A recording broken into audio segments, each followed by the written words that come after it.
How to become a great leader. Welcome. I am called Uduk. I believe you can become a great leader if you follow the footprints of other great leaders. In this presentation, I'm going to show you how you can become a great leader by following the proven path. Let's begin. In my leadership seminars, I normally project to the screen the iconic pictures of great leaders, dead and alive. And I ask the audience, what makes the people we see on the screen leaders? You can see Mother Teresa in the middle there, the only lady. You can see Steve Jobs, Jeff Kennedy, Nelson Mandela, Jack Welch, Lee Kuan Yew, and Martin Luther King Jr. What the audience always tell me or always say in summary is always that these people were selfless. Then I normally show these other historical leaders, Hitler, Stalin, and Mussolini, and ask the audience why they believe these people should not be included in the list of leaders. And most of the time, what they come up with is that they left the world worse than they met it.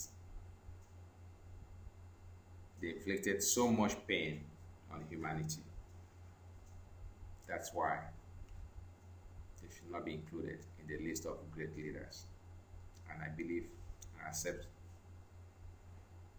their thinking and reasoning. So let's move on. What exactly is leadership?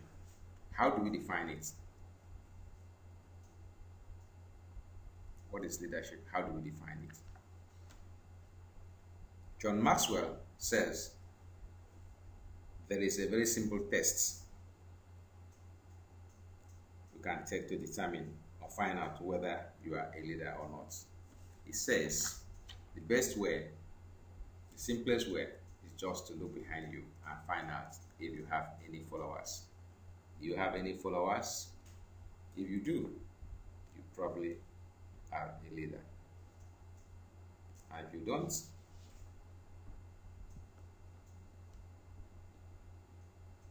if you Google leadership, within half a second, you will have 500 million hits. So in defining leadership, how do we define it? How do we define leadership? There are so many definitions, but the one I particularly like is the one by Marcus Buckingham. This is how we define leadership. Leaders are fascinated by the future. You are a leader if and only if you are restless for change, impatient for progress, and deeply satisfied with the status quo. As a leader, you are never satisfied with the present because in your head you can see a better future, and the friction between what is and what could be burns you, stirs you up, propels you forward. That is leadership.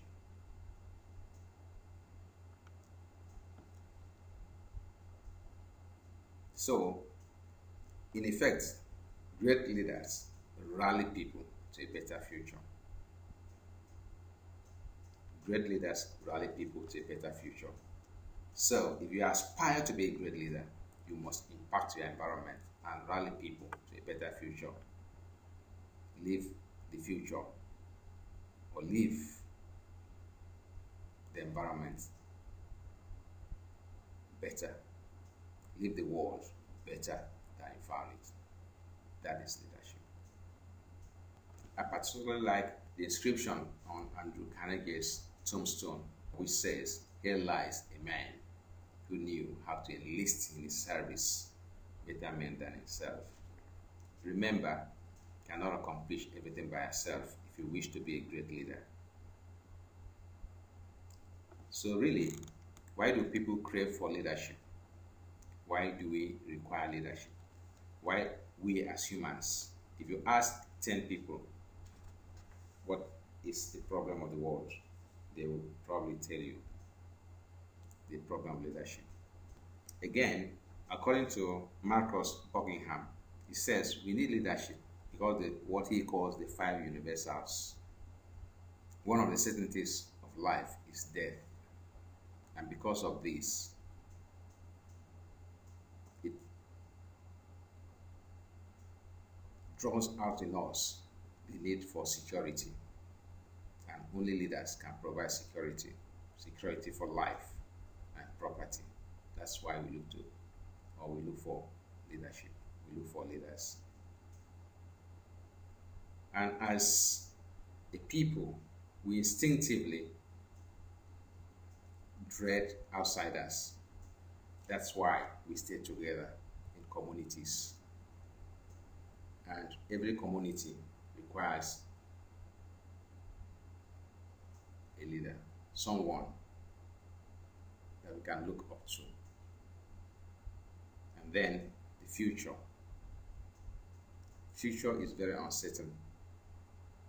Future is very uncertain. So there's always that element of the fear of the unknown. Therefore, we need someone that can provide clarity and point out to us, point the way, how we could perhaps understand the things to come. Clarity. The fourth is chaos. There's a tendency for everything. There's a tendency for our environment, for even our wardrobe, for even our offices to move towards chaos. And we need an authority figure that can bring things back to normality. So that's why we need authority, leadership. And generally, somehow we feel insignificant. And to restore that balance, the opposite of significance is respect. Everybody craves for respect. And by imposing authority in the environment, imposing authority in the society, and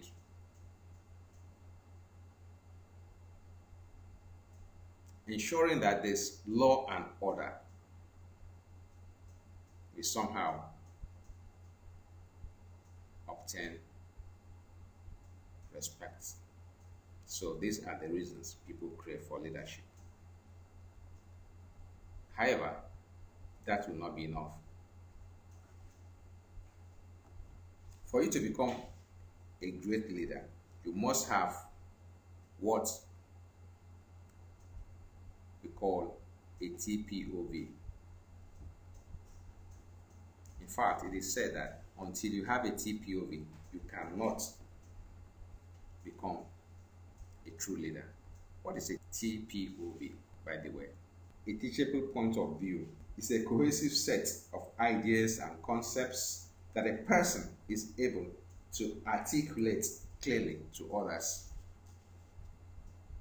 It is a person's ability to externalize ideas, experiences, and make implicit or tacit knowledge explicit.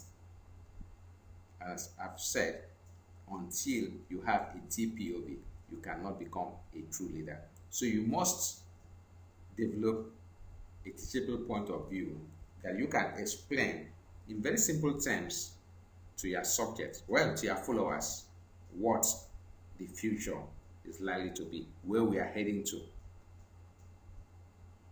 what we may or we could achieve together. A coherent TPOV. You are ready to mount the leadership rostrum if you can develop the 6 traits of great leaders. The 6 traits of great leaders by Ram Charan. It says every leader must exhibit ambition, drive and tenacity, self-confidence, psychological openness, realism, and appetite for learning. Ambition is different from being egomaniac. Ambition, you wish to achieve something for mankind, not for yourself, not for your selfish reasons. You have the ambition to leave the world better than you found it. You have the ambition to live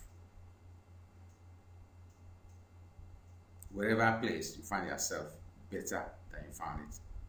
Then you have the drive and tenacity. You don't never agree to give up.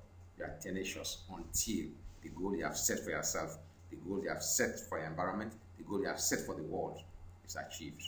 Drive and tenacity. Of course, you have that self-confidence that no matter the setbacks, you will not be deterred.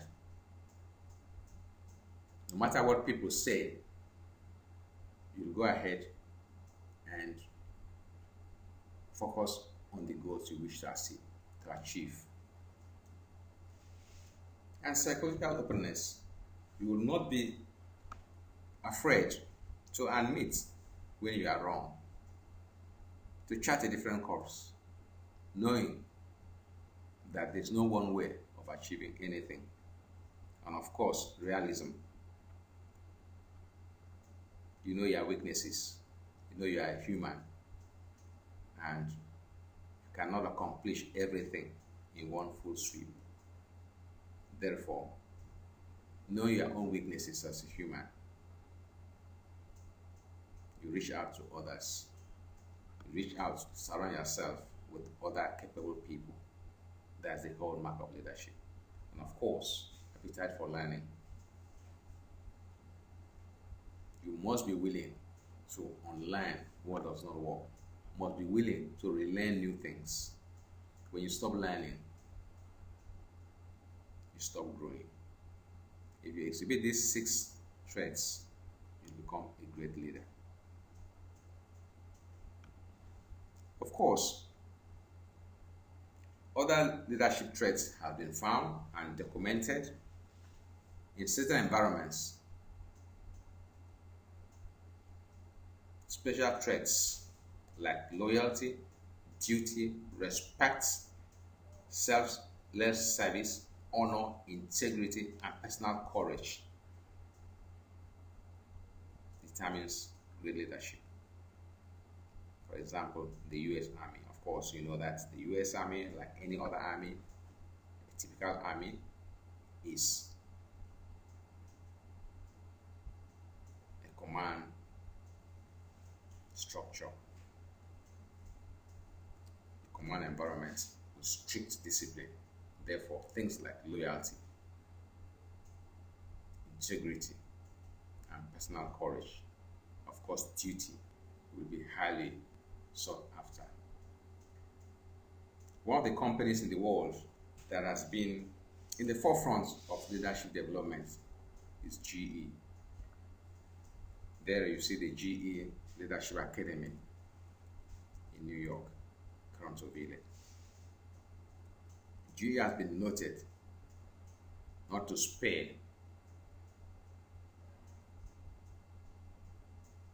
any resources to develop great leaders. And Jack Welch, who was regarded and honored by Time magazine as the leader of the century, regarded as his major duty growing leaders in GE. He regarded that as his major duty. The major duty of every leader is to grow other leaders.